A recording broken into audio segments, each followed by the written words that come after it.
Welcome back to Nick's Vintage Iron. Let me show you my 74 100.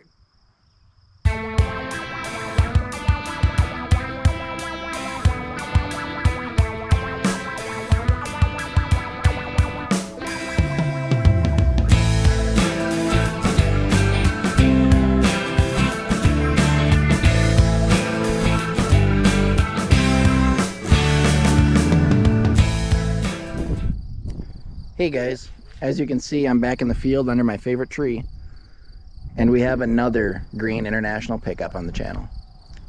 This is my 74 100. It's a 345 automatic, Dana 44 front and rear axles with 373 gears, and I bought this from the original owner that ordered it from a dealer in the cities of Minnesota. This truck is a super clean truck for a Minnesota truck. Although, with as much good as it has, there's a lot of bad. And in this video, I'm going to show you both. So we'll start with a little walk around on the good side. It's got a nice two-tone paint job with the deluxe trim.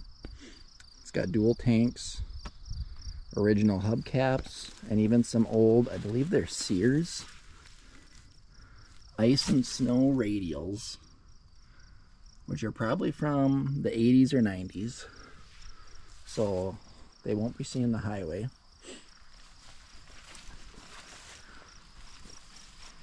The tailgate is perfect. Operates good. This plywood has been in here for most of the truck's life. As you can see, it's been aerosol overhauled in a couple spots. There has been a little bit of touch up in certain spots. I honestly haven't kind of dug around the truck to see much. The wheel wells are all original. And like I said, this is a Minnesota ordered truck, and it's been in Minnesota its whole life. And to have one with this clean of a body is very rare for this state. I can show you later some prime examples of what most of the trucks here look like. So like I said, it's a 345 automatic. It has 41,200 miles on it. Deluxe interior, black. The seat cover was put on when it was new. There is no wear or tears in that seat cover. It's got the factory clock in the dash, AM radio, aftermarket 8-track, aftermarket cruise control. And there you can see 41,217 miles. And if you listen, the clock still ticks. Obviously it's not set right because the battery is disconnected. Carpet interior, solid rear window.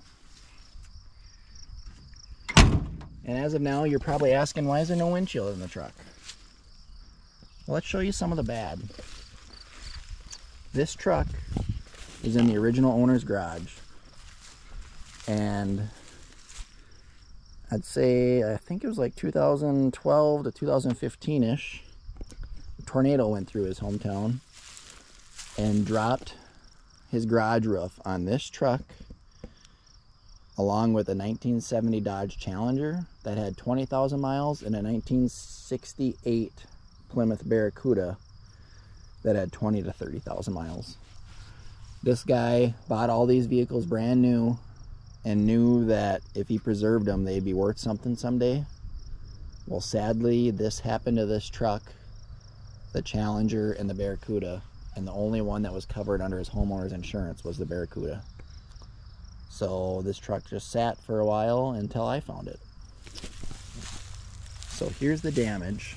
We'll start up here. Actually, let's start over here. So we have dent, some scuffs, dent, and then now we're going to start getting a little worse. We got a big dent in the fender here along with some small dents.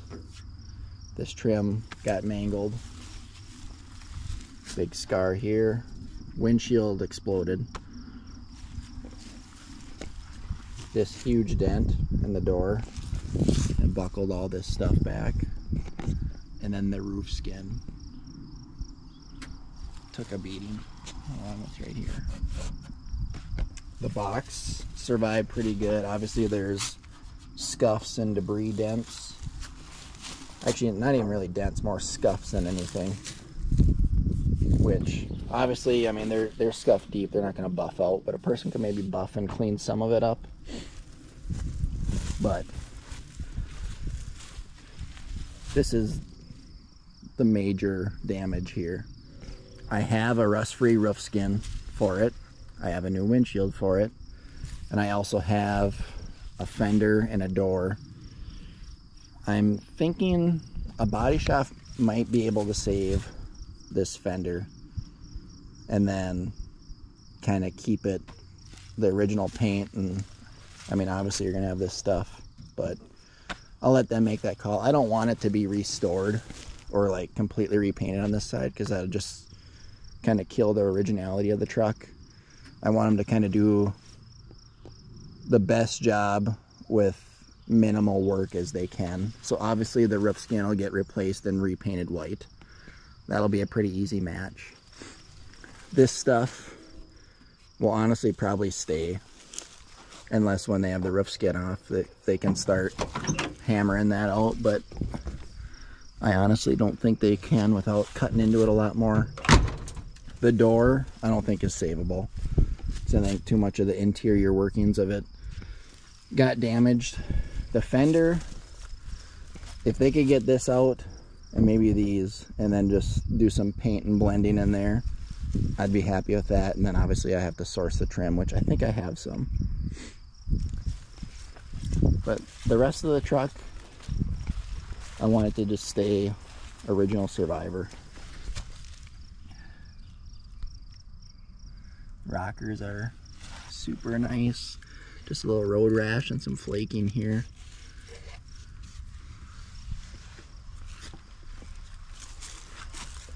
Inner bed is super nice. It's starting to swell a little bit around the seams. And this is all just like duct tape residue from, he had it polyed in his garage. Original hubcaps, original lockouts.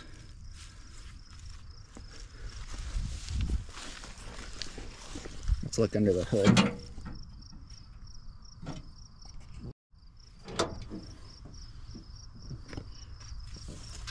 I haven't even detailed this engine bay yet, so it's still pretty dusty. Oil residue just from lubing up the hinges. You can tell he did a little aerosol overhaul on the engine, but it's actually a really dry engine for being obviously a 74 original mileage.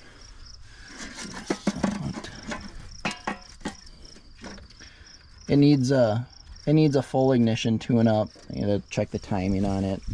The carb, I was a little disappointed to see it's a Holley 2210, which is kind of more of a emissions-based carb. I would like to swap that out with a 2300. And this truck, I mean, it's not going to be a power truck or nothing. It's going to just be a parade show Survivor. So 2-barrel on a 345 is all you need. Surprisingly, the little flipper in the exhaust manifold works and does the stuff it's supposed to. That's what you can hear, it kind of ticking away, flapping in the wind when it's cold.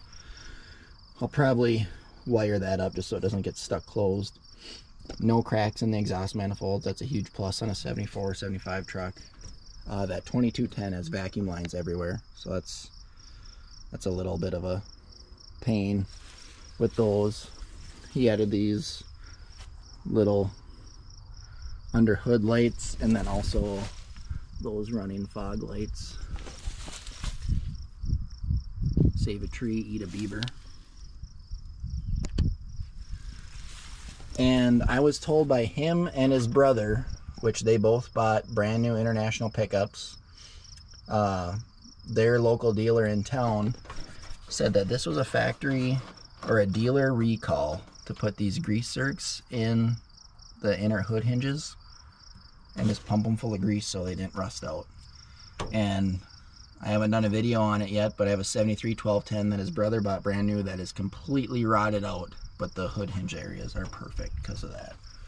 So I find that kind of interesting. I haven't seen that on a lot of trucks, but the 2 trucks these brothers have that.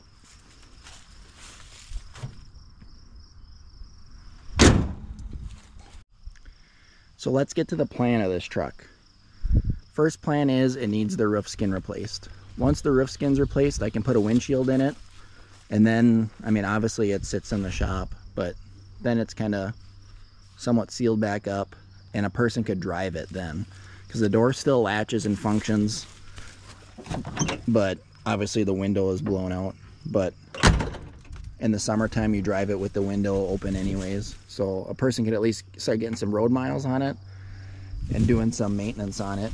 It runs decent and stops pretty good.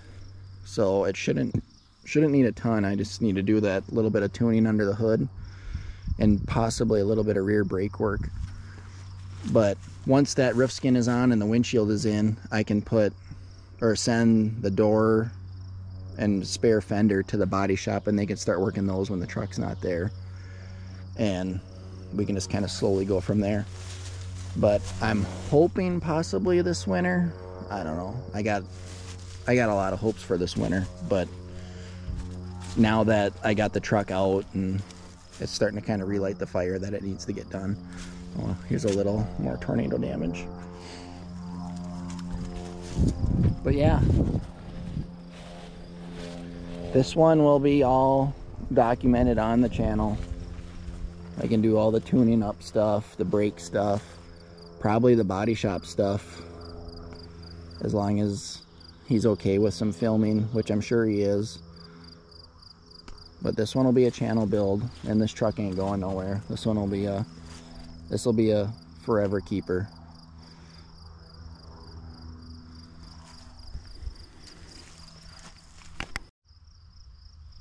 Well, I hope you guys liked that video. Just a little tour of this old girl, but it's time to go put it in the shed, and make sure you subscribe so you can follow the rest of this build. See you guys later.